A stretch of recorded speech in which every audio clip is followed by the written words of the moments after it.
Hi అండి, welcome to my channel. ఈరోజు మీకు ఒక కొత్త సబ్జెక్టు నేర్పించబోతున్నా. ఇది ఒక మీకు బ్రహ్మాస్త్రం లెక్క. ఇది చిన్న ఎగ్జాంపుల్స్తో స్టార్ట్ చేస్తాను నేను మీకు. ఇది చిన్న ఎగ్జాంపుల్స్ నుండి మనం కొంచెం డీప్గా వెళ్ళవచ్చు. మనం ఫస్ట్ చిన్నగా కాన్సెప్ట్ అర్థం చేసుకుంటే మీరు దాని పెద్ద పెద్ద క్వశ్చన్స్ కూడా ఎలా సాల్వ్ చేయాలనేది తెలిసిపోతుంది మీకు. ఇప్పుడు ఫస్ట్ క్వశ్చన్ ఇదండి. If Arjuna buy a shirt for rupees 4,600 rupees, how much amount he need to buy 12 shirts? చిన్న క్వశ్చన్ అండి, మీకు చాలా సింపుల్గా సాల్వ్ చేయొచ్చు. ఇప్పుడు చూద్దాం మనం ఇది ఎలా సాల్వ్ చేయాలో చూస్తాం. Arjuna buy a shirt for rupees 4,600 rupees, how much amount he needed to buy 12 shirts? ఇక్కడ వన్ షర్ట్ 4,600 రూపీస్ అయిందంట. 12 షర్ట్స్కి ఎంత? 12 షర్ట్స్కి అన్నప్పుడు మీరు దీన్ని ఈ విధంగా క్వశ్చన్ మార్క్ పెట్టుకోవాలి. ఎప్పుడైనా షర్ట్స్ రూపీస్ రిలేటెడ్ ఉన్నది. ఇక్కడ షర్ట్స్ రూపీస్, ఇన్ని షర్ట్స్ ఇన్ని రూపీస్కి వస్తుంది. ఇప్పుడు ఇన్ని షర్ట్స్ ఎన్ని రూపీస్కి వస్తాయి, ఇది క్వశ్చన్. ఎప్పుడైనా ఇలాంటి క్వశ్చన్స్కి మనం క్రాస్ మల్టిప్లికేషన్ చేయాలా. ఎలా అంటే ఈ 12ని ఈ అమౌంట్తో ఇంటూ చేసి ఇక్కడ ఉన్న అమౌంట్ డివైడ్ చేయాలండి. ఇది ఏమైపోతుంది, 12 into 46 చేసుకోవాలి మీరు. 72, 48, 2, ఇది 5, ఇది 1, 5, ఆల్రెడీ 2 zeros. సో 55200 ఇది ఆన్సర్. అంటే 55,200 రూపీస్ అవుతుంది. ఇలాంటి క్వశ్చన్స్ ఈ విధంగా సాల్వ్ చేయాలి. ఒక్క షర్ట్ కొనుక్కోవడానికి 4,600 రూపీస్ అవుతుంది. 12 షర్ట్స్ కొనుక్కోవడానికి ఎంత అవుతుంది అమౌంట్? దాన్ని ఈ విధంగా 12 into ఈ అమౌంట్ మల్టిప్లై చేసి ఇక్కడ ఉన్న అమౌంట్ డివైడ్ చేయాలి. ఇది ఒక బ్రహ్మాస్త్రం లెక్క అండి. ఇది మీకు కనిపించడానికి చాలా సింపుల్గా అనిపిస్తుంది. ప్రతి ప్రాబ్లమ్స్ సాల్వ్ చేసేటప్పుడు ఈ విధంగా సాల్వ్ చేయడం వల్ల మీకు ఈజీగా అయిపోతుంది. ఏది మల్టిప్లై చేయాలి, ఏది డివైడ్ చేయాలనేది మీకు తెలిసిపోతే చాలా ఈజీగా అవుతుంది. Next question. Krishna by 3 shirts for rupees 12,000 rupees. If he had 72,000 rupees, how many shirts he can buy? Same process. ఈ విధంగానే 3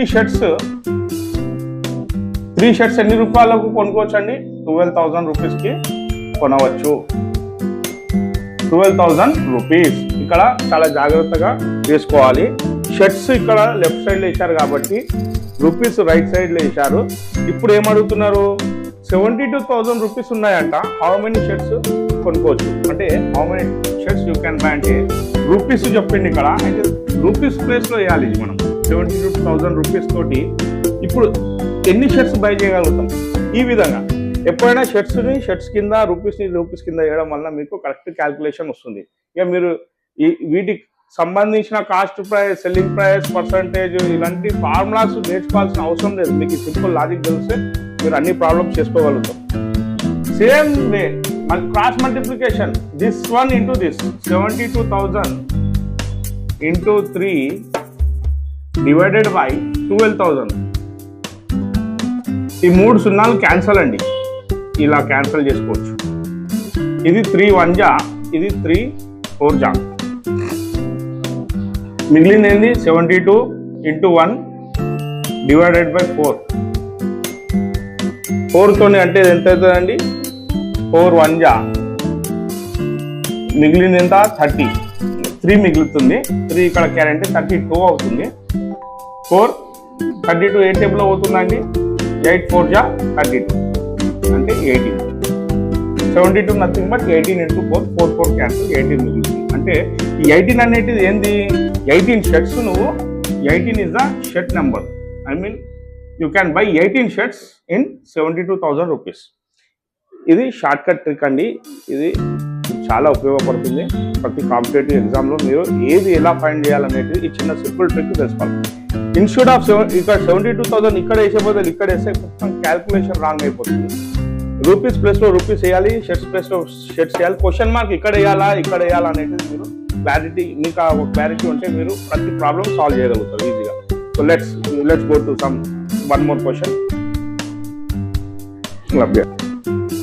Yes, ఇప్పుడు coming to the third question లో ఏమంటున్నారంటే 2 shirts 6 pints for 3,800 rupees, 4 shirts 8 pints for 5,600 rupees. How many shirts and pints?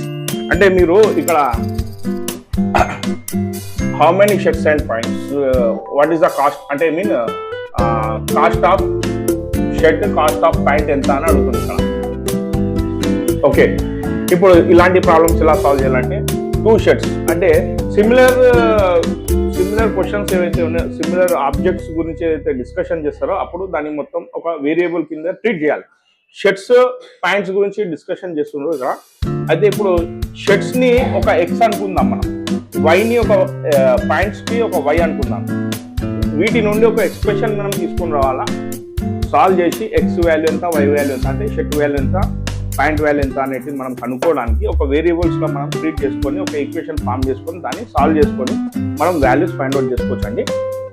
2 shirts అన్నాడు అంటే 2 shirts, okay, 6 pints అంటే plus ఇక్కడ add చేస్తున్నాం అనమాట, 2 కలుపుకొని దాని అమౌంట్ 3,800 rupees అయింది అని అంటాం. నెక్స్ట్ 4 shirts అండ్ 8 pints అంట. 4 shirts plus 8 pints rupees 5,600 rupees, ఇంత అమౌంట్ అయింది అని అంటుంది. ఇప్పుడు ఎక్స్ వాల్యూ ఎంత, వై వాల్యూ ఎంత, షర్ట్ ఖరీదు ఎంత, ప్యాంట్ ఖరీదు ఎంత అని అడుగుతుంది. సో వీటిని ఇలా ఉన్నప్పుడు సాల్వ్ చేసే విధానం ఎట్లా, ఇక్కడ 4x ఉంది, ఇక్కడ 2x ఉంది. అయితే ఈ ఫస్ట్ దీని ఒక ఈక్వేషన్ అనుకున్నప్పుడు, దీని సెకండ్ ఈక్వేషన్ అనుకున్నప్పుడు ఈ ఫస్ట్ ఈక్వేషన్ 2 తో మల్టిప్లై చేస్తున్నానండి నేను. ఏమవుతుంది, మల్టిప్లై చేసేటప్పుడు ఎప్పుడైనా కూడా లెఫ్ట్ హ్యాండ్ సైడ్ కూడా మల్టిప్లై చేయాలా, రైట్ హ్యాండ్ సైడ్ కూడా మల్టిప్లై చేయాలా. అప్పుడు 2 ఇంటూ ఈ విధంగా మల్టిప్లికేషన్ పెట్టుకోవాలా. 2 ఇంటూ 2x 4x అవుతుంది. ప్లస్ సింబల్ ఉంది కాబట్టి ప్లస్ సింబల్ వస్తుంది. 2 ఇంటూ 6y 12y అవుతుంది. ఇది 38 into 2, 2 8 16, 1 carry, 2 3 8, 2 3 6 plus 1 7, okay, zeros. Here 4x plus 8y 5,600. Okay, ఇది సింపుల్ అండి. దీన్ని మీరు సేమ్ ఈక్వేషన్స్ ఎప్పుడైనా కోఎఫిషియెంట్స్ అనేటివి సేమ్ వచ్చినప్పుడు దాన్ని మనం ఫైండ్ అవుట్ చేసుకునేటప్పుడు ప్లస్ చేసుకోవడం లేదా మైనస్ చేసుకోవడం వలన ఒక వేరియబుల్ ఎగిరిపోతుంది, ఇంకో వేరియబుల్ మిగులుతుంది. దాని నుండి ఆ యొక్క వేరియబుల్ యొక్క వాల్యూ అనేది మనం కనుక్కోవచ్చు. ఇప్పుడు దీన్ని మైనస్ చేస్తున్నాను నేను, ప్రతిదీ మైనస్ సైన్తో ఇంటూ చేసిన లెఫ్ట్ సైడ్ రైట్ సైడ్. ఇది -4x అవుతుంది. 4x లో నుండి -4x అంటే 4 యాపిల్స్ లో నుండి 4 యాపిల్స్ తీస్తే 0 యాపిల్స్ లెక్క కన్సిడర్ చేసుకోవాలన్నమాట. మనం ఎప్పుడన్నా మైనస్ చేసేటప్పుడు ఈ 4x ని 8y తో మైనస్ చేసుకోవద్దు. 4x xలే మైనస్ చేసుకోవాలి, వైలే మైనస్ చేసుకోవాలి. ఇది 0 అవుతుంది. ఇది +12 లో నుండి -8y అంటే +4y ఈజ్ ఈక్వల్ టు 7,600 లకి 5,600 తీస్తే 2,000 direct. Okay, next here 4y is equal to 2,000 వచ్చిందండి. ఎప్పుడైనా మల్టిప్లికేషన్ లో ఉన్న కోఎఫిషియంట్ ఎప్పుడైనా రైట్ సైడ్ పోతే, లెఫ్ట్ సైడ్ నుండి రైట్ సైడ్ పోతే అది మల్టిప్లికేషన్, రైట్ సైడ్ పోతే డివిజన్ అవుతుందండి. y ఈజ్ ఈక్వల్ టు ఈ 2,000 4 మల్టిప్లికేషన్ ఉంది, ఇక్కడ వస్తే డివిజన్ అవుతుంది. y ఈజ్ ఈక్వల్ టు ఈ 0 2 ఇలాగే, ఈ 20 ఉంది, 4 5 500. Okay, y value 500. y value 500 అయినప్పుడు ఫస్ట్ ఈక్వేషన్ ఏముందండి, సెకండ్ లో వేసుకోవచ్చు, ఫస్ట్ లో కూడా వేసుకోవచ్చు. ఫస్ట్ దాంట్లో వేసుకోండి, 2x plus 6y is equals to 3,800. ఇది మనకు ఫస్ట్ ఈక్వేషన్. ఈ 500 వాల్యూ ఇందులో వేసుకోండి, y value 2x plus 6 into 500 is equal to 3,800. ఇక్కడ 2x ప్లస్ 5 6 30, 3,000 అవుతుంది. ఇది ఈజ్ ఈక్వల్ టు 3,800 ఇక్కడ రాస్తున్నాను నేను. ఈ 2x ఈజ్ ఈక్వల్ టు ఈ ప్లస్ 3,000 రైట్ సైడ్ లో పోయినప్పుడు మైనస్ అవుతుందండి. 3,800 మైనస్ 3,000 ఈ 2x is equal to 3800 again 3000 తీస్తే 800 మిగులుతుంది. x equal to 800. ఇందాక చెప్పిన మల్టిప్లికేషన్ ఉన్నది రైట్ సైడ్ పోతే డివిజన్ అవుతుంది. ఇది x is equal to 800 divided by 2, ఇది 400. అంటే x అంటే 400 అంటే nothing but shirts cost price. y అంటే ఏంది 500 రూపీస్, అది ప్యాంట్ కాస్ట్ ప్రైస్. ఓకే, ఈ విధంగా చేయాలి ఈ ప్రాబ్లం. ఓకే, నెక్స్ట్ వీడియోలో మళ్ళీ కలుసుకుందాం.